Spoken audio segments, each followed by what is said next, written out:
پاکستان اس وقت ایران کے خلاف امریکہ اور اسرائیل کی جنگ میں ثالثی کا کردار کیوں ادا کر رہا ہے؟ اس اور اس سے متعلق دیگر سوالات کے جواب جاننے کے لیے میرے ساتھ اس وقت اسٹوڈیو میں موجود ہیں باقر سجاد سید، جو کہ ڈان نیوز پیپر کے لیے سیکیورٹی اور فارن افیئرس کی جو ایشوز ہیں، بیٹ ہے، ان کو کور کرتے ہیں اور اس پر کافی عرصے سے کام کر رہے ہیں۔ بہت شکریہ انٹرویو دینے کا۔ ان مذاکرات کا کیا آؤٹ کم دیکھ رہے ہیں؟ کوئی اس سے نتیجہ واقعی نکل سکتا ہے؟ میں سمجھتا ہوں کہ ایک اچھی کاوش ضرور ہے، اور اس میں پاکستان کا بھی سیلف انٹرسٹ بھی ہے، اور مسلم دنیا کا بھی ہے۔ ایک کوشش کی گئی ہے، لیکن ہم یہ نہیں کہہ سکتے کہ امریکہ اس وقت سنسیئر ہے۔ آپ جو گراؤنڈ پہ ڈیولپمنٹس دیکھ رہی ہیں کہ ساتھ ساتھ ایڈیشنل ڈپلائمنٹس ہو رہی ہیں، 17,000 ٹروپس ایڈیشنلی اس وقت ڈپلوائے ہو رہے ہیں، 10,000 کا مزید کہا گیا ہے۔ اور اس کے علاوہ بھی جس طرح سے کل یا پرسوں رات سے وہاں پر انفراسٹرکچر پر اور سویلین ٹارگٹس پہ ایک اسکلیشن میں شدت آئی ہے، تو وہ چیزیں کنٹرڈکٹ کرتی ہیں جو ایک بظاہر ہمیں لگ رہا ہے کہ ڈپلومیٹک موو ایک ہو رہی ہے، لیکن اس کے باوجود میرا خیال میں کسی بھی تنازع کے جو اختتام پہ پہنچنے کے لیے وہ ڈائلاگ ہی ہے، اور الٹیمیٹلی چاہے جس پوزیشن پہ بھی وارنگ پارٹیز ہوں، ان کو الٹیمیٹلی ڈائلاگ کرنا ہے۔ وہ ڈیپینڈ کرتا ہے کہ روٹ کون سا لیتے ہیں، تو یہ الٹیمیٹلی ان کو ادھر ہی آنا ہے۔ ایٹ لیسٹ اگر یہ پروسیس شروع ہو گیا، اور جو ہم یہ آج کی یہاں پہ نشست دیکھ رہے ہیں جس میں 4 ممالک بیٹھے ہیں، تو یہ آپ کو ایک ریجنل اس پہ پوسچر بننے میں مدد دے گی کہ جس میں عربس بھی ریپریزنٹڈ ہیں وایا سعودی عربیہ، ٹرکی اور ایجپٹ بھی ریپریزنٹڈ ہیں، اور Pakistan as a major the lead role having lead role in this process, وہ بھی اس میں موجود ہے۔ تو یہ بیسیکلی اپنی پوزیشنز کوآرڈینیٹ اس وقت کر رہے ہیں اور ان کو الائن کر رہے ہیں، تاکہ اگر جب کل یا پرسوں میں، اور میری اطلاع کے مطابق یہ شنید ہے کہ اسی ہفتے میں شاید ڈائریکٹ مذاکرات بھی ہو جائیں ایران اور یونائٹڈ اسٹیٹس کے، تو اس وقت ان کی پوزیشنز الائنڈ ہو۔ جو امریکہ آن گراؤنڈ کر رہا ہے اور جو یہ اجلاس جاری ہے، تو آپ کے خیال میں آپ کیا سمجھتے ہیں کہ رکاوٹیں کیا ہو سکتی ہیں اس میں؟ جو اس وقت رکاوٹیں 2 طرح کی ہیں۔ ایک تو سب سے بڑی رکاوٹ جو آپ کے سامنے ہے وہ اسرائیل ہے۔ اسرائیل اس وقت نہیں چاہتا کہ جنگ یہاں پہ رک جائے، کیونکہ اسرائیل کے آبجیکٹیوز جو تھے وہ یہ تھے کہ وہاں پر ایک اسٹریٹجک انوائرمنٹ چینج کی جائے۔ صرف فقط اس کو ایران کو اس کا ملیٹریلی اور اکنامکلی ڈیگریڈ نہیں کرنا تھا، یا اس کی کیپیسٹی کو کم نہیں کرنا تھا، اس کا تھا کہ ایک اسٹریٹجک انوائرمنٹ چینج ہو، اور وہ اسٹریٹجک انوائرمنٹ اچیو ہو سکتی تھی وایا ریجیم چینج، جو کہ نہیں ہوئی۔ تو لہٰذا اس کے آبجیکٹیوز میٹ نہیں ہوئے۔ آپ وہ دیکھتے ہیں کہ وہ جو بھی کوشش ہوتی ہے نیگوسیشنز کی، اس کو سیبوٹائز کرنے کی کوشش کرتا ہے، چاہے وہ علی لاریجانی کا قتل ہو، چاہے وہ ابھی ہماری پاکستان کے سفارت خانے کے قریب کی بومبنگ ہو، کیونکہ اس میں بھی لوگ اسپیکولیٹ کرتے ہیں، لیکن یہ کوئنسیڈنس سے زیادہ ہے کہ ہمارے سفیر کا گھر اور ہمارا سفارت خانہ 2 مختلف نیبرہڈز میں ہیں، اور تقریباً 15 کلومیٹر کے فاصلے پر ہیں، تو دونوں کے قریب قریب سائملٹینیسلی بومبنگ کی گئی۔ تو اسرائیل کی یہ انٹینشنز کسی سے ڈھکی چھپی نہیں ہے۔ ایران کی جو آپ کہہ لیں کہ ریڈ لائنز ہیں، وہ بڑی اسٹرانگ ہیں، اور ان کے پیچھے ان کے پرنسپلز موجود ہیں، یعنی کہ اصول ان کے کہ ہم نے جیسے زیرو انریچمنٹ پہ ایکسیپٹ نہیں کرنا۔ ہم چاہے وہ ان کا ایرانی جو سفارتکار ہیں جن سے میری بات بھی ہوتی رہی، کہتے ہیں ہمیں بے شک جتنی بھی ہم انریچمنٹ کریں، لیکن ہم انریچمنٹ کا رائٹ فورگو نہیں کریں گے۔ اسی طرح ہم میزائلز کی رینجز پہ بات نہیں کرنا چاہتے، ہم پراکسی گروپس پہ بات نہیں کر سکتے، کیونکہ پراکسی گروپس ہم سے پری ڈیٹ کرتے ہیں۔ اسلامی انقلاب جو ہے 1979 کا، وہ بعد میں آیا تھا، حزب اللہ وغیرہ پہلے کی بنی موجود ہے۔ تیسرا فیکٹر اب ہمیں یہ دیکھنا ہے کہ اگر ایران اور یونائٹڈ اسٹیٹس ایگری کر بھی جاتے ہیں، تو کس طرح سے یہ ملٹیپل جو وار تھیٹرز ہیں اس وقت، ایک ایران کا فرنٹ ہے، اس کے بعد آپ کا عراق کا فرنٹ ہے، اس کے بعد آپ کا لیبنان کا فرنٹ ہے، اور میں ابھی جب آپ کے انٹرویو کے لیے آ رہا تھا تو اسرائیل نے کلیم کیا ہے کہ اس وقت وہ لیبنان میں جو میزائلز داغ رہا ہے وہ سیریا سے کر رہا ہے، تو یعنی کہ سیریا کا فرنٹ بھی کھل رہا ہے. تو یہ ملٹیپل فرنٹس جہاں پہ کھلے ہوئے ہیں، اور آپ کو پتہ ہے گلف کنٹریز میں بھی اٹیکس ہو رہے ہیں. تو اس پورے ملٹیپل فرنٹ کو ڈس انگیج کرنے کے لیے کافی بڑی کوشش چاہیے ہوگی. کیا یہ اجلاس علامتی ہے یا پھر واقعی کسی جنگ بندی کی راہ ہموار ہو سکتی ہے؟ نہیں، میں اس کو یہ نہیں کہوں گا علامتی ہے. پہلے تو آپ اس چیز کا بھی ناظرین کے لیے، کیونکہ آپ کو تو شاید اندازہ ہو کہ یہ ایکچولی دوسرا اجلاس ہے ان 4 ممالک کا. پہلا جو ہے ریاض میں ہوا تھا، وہ انفارمل سارٹ آف سیٹنگ تھی. وہ جو 10 ممالک کا اجلاس ہوا تھا اس کی سائڈ لائن پہ. جو آج ہے وہ دوسرا اس کا اجلاس ہے. پہلے میں کافی کنکریٹ اچیومنٹ ہوئی. آپ نے تو اس وقت اس چیز کو نوٹس کرنا شروع کیا نا کہ ایک ڈپلومیٹک پروسیس شروع ہو گیا جب ٹرمپ صاحب نے 5 دن کا پاز کا اعلان کیا.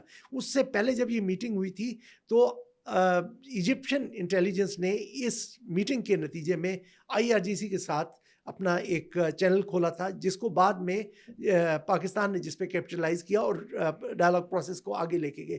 یہ چیز اگر اس وقت آپ کو کوئی بڑی اچیومنٹ یا سبسٹینشیل بریک تھرو نظر نہیں آتا تو آپ سمجھیں کہ these are the baby steps towards bigger dialogue. امریکہ اور ایران کی عدم موجودگی اس اجلاس کی افادیت کو کس طرح سے متاثر کر سکتی ہے، نہ پازیٹیو اور نیگیٹو وے، اس یا کی کر ہی نہیں سکتی؟ نہیں، اس کی افادیت کو کم کرنے کی بات نہیں ہے.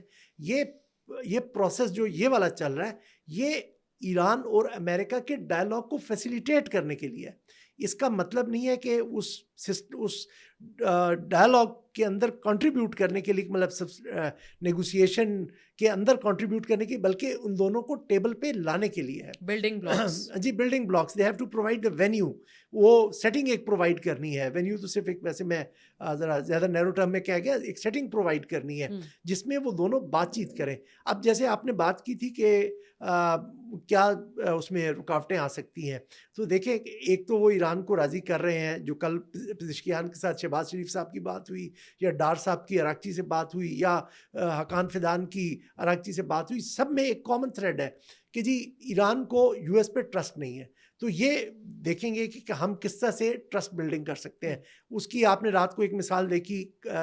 رات گئے اسحاق ڈار صاحب کا ایک ٹویٹ آیا تھا جس میں انہوں نے کہا ہمارے 20 جہاز جانے دیے. اگرچہ ایک بائیلیٹرل ایشو تھا، لیکن آپ نے اس کے جو نیچے دیکھیں تو اس ٹویٹ کے نیچے تو انہوں نے کس کس کو ٹیگ کیا ہوتا، اور آج اس کو کس نے ری پوسٹ کیا، یعنی کہ ٹرمپ صاحب نے ری پوسٹ کیا. تو یہ ایک پروسیس کی طرف کنٹریبیوٹ کر رہے ہیں، اس کو فیسیلیٹیٹ کر رہے ہیں. علی لارے جانی کے بعد اب کس سے بات ہو سکتی ہے؟ میں آپ کو سارا ایکسپلین کرنے لگا تھا کہ اس کے اوپر چونکہ میں فالو کر رہا ہوں اس کو چیز کو. اس وقت جو پروسیس چل رہا ہے وہ جو ان کے وزیر خارجہ ہیں اراکچی، وہ directly field marshal Asim Munir کے ساتھ انگیج کر رہے ہیں، اور field marshal Asim Munir American side کے ساتھ انگیج کر رہے ہیں. تو یہ اس طرح سے یہ وی شیپ کا آپ کا وہ ڈائلاگ چل رہا ہے. اور دوسری طرف شہباز شریف اور پزشکیان کی پولیٹیکل بیکنگ اراکچی کو بھی ہے، اور اپنا پاکستانی سائڈ کو بھی فیلڈ مارشل صاحب کو بھی ہے، اور اسی طرح سے امریکہ میں ٹرمپ صاحب اس کو خود سے لک آفٹر کر رہے ہیں. تو یہ صورتحال ہے. اور جہاں تک ہے کہ وہ کس شخصیت سے کر رہے ہیں، اس وقت ایران کا کوئی US کے ساتھ ڈائریکٹ انگیجمنٹ نہیں ہے. وہ وایا پاکستان ہی سارے میسیجز جا رہے ہیں اور واپس بھی ان کا آ رہا ہے. آپ کے خیال میں کیا پاکستان ان دا کرنٹ سچویشن خود کو عالمی سفارتکاری کے لیے منوانا چاہتا ہے؟ جی بالکل. اس سے پاکستان کے اسٹیچر میں کہیں پہ اضافہ ہوا ہے. دنیا دیکھ رہی ہے کہ یہ چند مواقع ہوتے ہیں جہاں پہ آپ اپنے اسٹیچر کو بڑھا سکتے ہیں. آپ دیکھ لیں کہ صرف یہ دوستوں میں نہیں یہ چیز ایکنالج ہو رہی، دشمنوں میں بھی ایکنالج ہو رہی ہے. انڈیا کی طرف سے جو ریئیکشن آیا، میں جے شنکر کے وہ ریمارکس کو نہیں ریپیٹ کرنا چاہتا، لیکن ناظرین نے نوٹ کیا ہوا ہوگا کہ وہاں بھی یہ چیز فیل ہو رہی ہے کہ جی پاکستان اسپاٹ لائٹ میں آ گیا ہے، دنیا اس سے انگیج کر رہی ہے. اور یہ پہلی دفعہ نہیں ہے. آپ نے 2021 میں جب طالبان رجیم کا فال ہوا تھا تو جو اس وقت پاکستان کا کردار تھا، جہاں پہ انہوں نے امریکہ کی افواج کی واپسی میں فیسیلیٹیٹ کیا تھا، وہاں سے لوگوں کے سفارتکاروں کے نکلنے میں فیسیلیٹیٹ کیا تھا، تو وہ بھی اس وقت ایکنالج ہوا تھا. تو یہ یقیناً پاکستان کے اسٹیچر میں اضافے کا باعث بنے گا. اچھا، کیا یہ میڈیشن پاکستان کے لیے کوئی معاشی طور پر فائدہ بھی لا سکتی ہے، اسپیشلی ان انرجی سیکٹر؟ جی پاکستان کو اگر دیکھیں، اگر میں نے کہا کہ پاکستان کے جو سٹیکس ہیں اس میں بہت ہائی ہیں، اور جو ان میں پرائمری ریزن ہے پاکستان کا، وہ آپ انٹرنل اسٹیبلٹی چھوڑ دیں، انٹرنیشنل اسٹیچر چھوڑ دیں اور انٹرنیشنل کمپلشنز چھوڑ دیں، جو پرائمری پاکستان کا ریزن ہے وہ یہ ہے کہ دیکھیں گلف میں ہمارے لاکھوں لوگ اس وقت کام کر رہے ہیں، وہاں پہ رہتے ہیں، فیملیز ان کی رہتی ہیں، وہاں سے کافی بلینز آف ڈالرز کی ریمیٹنسز اینولی پاکستان آتی ہیں۔ اگر یہ خدا نہ خواستہ اللہ کرے یہ کل ہی، بلکہ یہ ابھی ہم اٹھیں یہاں سے تو ختم ہو چکی ہو جنگ، لیکن یہ ہے کہ اگر یہ جنگ بڑھتی ہے تو وہ جو ریمیٹنسز کا فلو ہے وہ ختم یا کم ہو جائے گا۔ جو آئل پرائسز کا ہم امپیکٹ تو اپنے ملک میں پہلے ہی دیکھ رہے ہیں، ابھی دوسری دفعہ پھر وہ پرائم منسٹر کو میں کل پرسوں سن رہا تھا تو وہ کہہ رہے تھے 54 بلین کا ہم نے ایڈیشنل بوجھ برداشت کی ہے۔ تو پاکستان زیادہ دیر کانفلکٹ کو سسٹین نہیں کر سکتا، بارڈر سیکیورٹی کے ایشو، کیونکہ وہ ایران اور پاکستان کے درمیان ایک بڑا سینسٹیو ایشو رہا اور کافی عرصہ رہا۔ الحمدللہ کافی حد تک وہ ایڈریس ہو چکا ہے، خاص طور پہ 2024 کو آپ کو یاد ہوگا کہ جو افسوسناک واقعہ جنوری میں ہوا تھا، جب دونوں ملکوں نے جو کچھ ایکسچینجز ہوئی تھی، ملٹری ایکسچینجز، اس کے بعد سے انہوں نے لائزن سینٹرز بنائے تھے دونوں سائڈ پہ، تو وہ کافی حد تک امپروو ہو گئی۔ بعض اینالسٹ اس تمام کوشش کو اوور ریچ قرار دے رہے ہیں۔ شاید ایک اینگل یہ بنتا ہے کہ پاکستان دونوں سائڈز کی گارنٹیز کیسے دے سکتا ہے؟ اب کہ مثال کے طور پہ اگر کوئی ان کے درمیان کوئی جنگ بندی کا معاہدہ ہو جاتا ہے تو اس پہ عمل درآمد کی یقین دہانی پاکستان کیسے کرا سکتا ہے؟ پاکستان کے لیے مشکل ہوگا، لیکن چونکہ جس طرح یہ کوارڈیلیٹرل فریم ورک بنا ہے، اور آپ کو پتہ ہے کہ اس کی چائنا نے بھی اس پروسیس کی انڈورسمنٹ دے دی ہے، یونائٹڈ نیشنز کے سیکرٹری جنرل نے بھی اس کی انڈورسمنٹ دی ہے، باقی عرب ممالک بھی، قطر اور کویت بھی دے چکے ہیں۔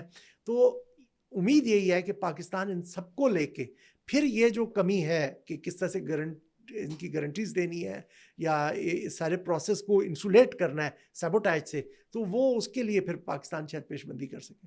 اچھا، اگر یہ سفارتی کوشش اگر ناکام ہو جاتی ہے تو اس کا پاکستان کی ساکھ پر کیا اثر پڑے گا؟ میرے خیال میں پاکستان کی کریڈیبلٹی متاثر ہوگی، کیونکہ اس وقت پاکستان کافی جسے کہتے ہیں نا کہ ہائی گیئر میں جا چکا ہے، اور کافی انویسٹ کر چکا ہے، میں دوبارہ ٹو ریپیٹ دیٹ ورڈ، اس پروسیس میں۔ اللہ نہ کرے کہ یہ کوشش ناکام ہو جائے تو یقیناً ایک سیٹ بیک آئے گا پاکستان کی credibility as a mediator. I am very optimistic کہ کوششیں ابھی آگے بڑھیں گی۔ بہت شکریہ آپ کا۔